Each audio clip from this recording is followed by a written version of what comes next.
The Ludendorff Survivals are now available in GTA Online for a limited time during the Halloween season, and in this guide I'll be showing you how to get through the rounds easily and even shoot for those higher rounds past wave 10 when things gets tough. To start the Ludendorff Survival, you can either start it from the main menu, the map in free roam, or at the cemetery by walking into the marker. In the lobby screen you can decide to go past wave 10 by enabling endless waves. This will allow you to really test yourself and see how far you can make it. If you keep this disabled, the match will end as soon as you complete wave 10. And for those who only really care about the money aspect of things, you don't seem to be making a whole lot more money by making it past wave 10, so if you're solely here for the money, then I guess end it at wave 10. There are a couple of basic strategies that you can deploy during your time in the Ludendorff Cemetery. First and foremost, first person. The big reason for this is to allow you to go over the areas with thicker snow much smoother and faster. While in third person you'll be able to just jump to circumvent this, the risk of you getting hit and then falling on the ground is far too high, especially in those later rounds. At the end of the day, it will come down to personal preference. On PC, for example, I was personally kind of more so preferring the third person aspect, as I could hip fire and kind of walk faster at the same time, while also being able to turn around quickly for a better overview of the area as well. Whereas on console, I found using first person was a lot more convenient for me. Again, this will come down to personal preference, but first person undoubtedly is going to be the better play here to make moving over the entire area of the cemetery a lot smoother. Snacks are obviously extremely useful and will allow you to stay alive in a sticky situation. I've seen myself be set on fire multiple times and then just spam snacks to just stay alive. However, if you want to make it to those higher rounds, you really want to avoid using them until round 15. In this round, the health pickups will get disabled. While this might sound hard in theory, in practice there are 2 health pickups that are respawning every single round. These are located in the middle of the cemetery and on the right side of the church. Make sure to use these before your snacks. Especially in those earlier rounds, I really never felt the need to use the snacks, but it depends on whether you're just trying to get the wave 10 or not. When you're going for wave 10 only, you can just use all the snacks that you like. Generally speaking, it doesn't really get that tough until about rank 7, but more so 8 and 9. Speaking of snacks, the only way to check your health is by opening your weapon wheel, so make sure to check back on it periodically to make sure that you're not super close to death. And lastly, explosives. Avoid them at all cost. Fire will detonate them, and there seems to be a lot of fire around the survival at random times. And I even had grenades explode way earlier than they should, even without any fire around. I suspect it has something to do with the smoke of the mages or the possessed animals, but whatever the case may be, it has cost me multiple wave 14 matches, so do be extremely careful with those explosives because they will randomly kill you, and most of the time it is really not worth using it, as explosives seem to do very little to most zombies. Now, the strategy. The first 5 ways are pretty much a breeze. The way to go about these is by making your way to the top of the cemetery and just pick off all the zombies with a combat MG, combat shotgun, or assault rifle.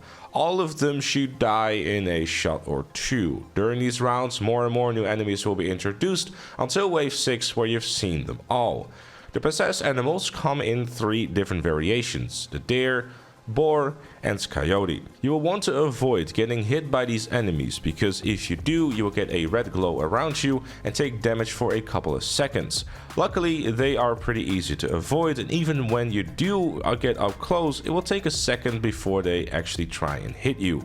And if they do manage to hit you, the damage is not really that massive. Just keep an eye on your health when they are near you, and you should be okay. Then there are the fire, explosive, and armor zombies. And you guessed it, the fire and explosive zombies also have a armored variation. And before you ask, the armor on the zombies are purely cosmetic to highlight their higher health. Armor-piercing bullets do not have an effect on them. And finally, the mage. This zombie will stay in their position and spread poison around the map. Typically there's 2 or 3 that will spawn each round. This is why the assault shotgun will be our primary weapon of choice. The minigun will be handy too, but you want to make sure to not use it too much as it has a limited ammo and there is no way of replenishing it. If you run out of minigun ammo, then use the Combat MG instead to pick off armored zombies from a distance. Speaking of distance, let's make sure we keep enough of it during our survival journey. The fire zombies don't even have to touch you in order to set you on fire.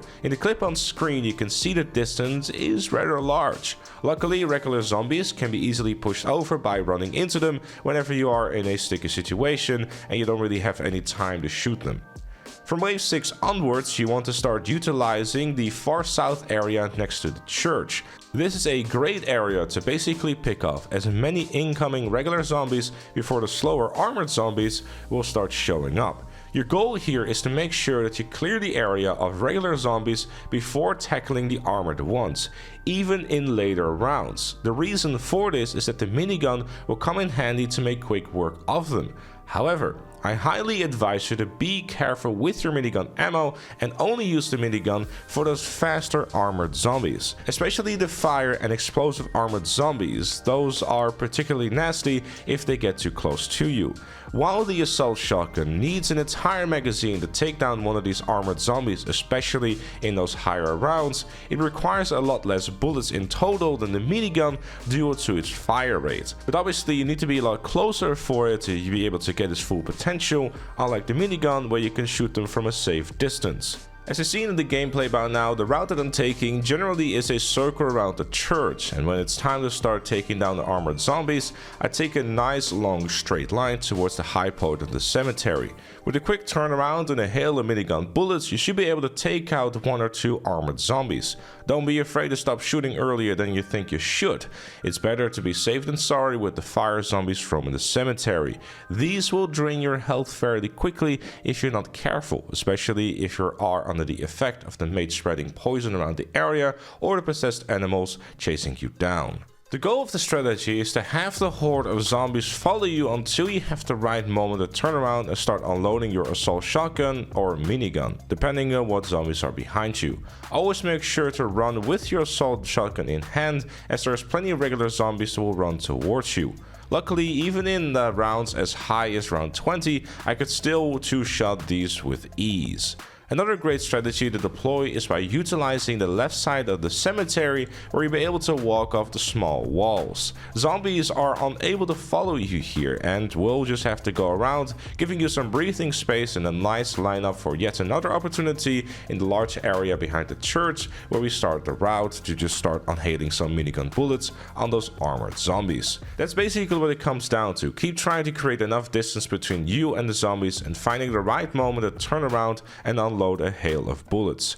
Generally speaking, it will come down to practice, as obviously if you have prior experience with survival modes like Call of Duty Zombies, this is something that you will be able to utilize in this mode as well. But I hope that the guide has helped you with getting a good understanding of how you can shoot for those higher rounds. Personally, I found a lot of success with this strategy. I've been getting consistent round 14, 15 and even made it all the way to round 20, and the only reason why I really stopped was because I kind of wanted to go and do something else. The rounds past wave 10 generally just have you face more and more armored zombies and possessed animals that get increasingly more tanky with their health as the waves progress.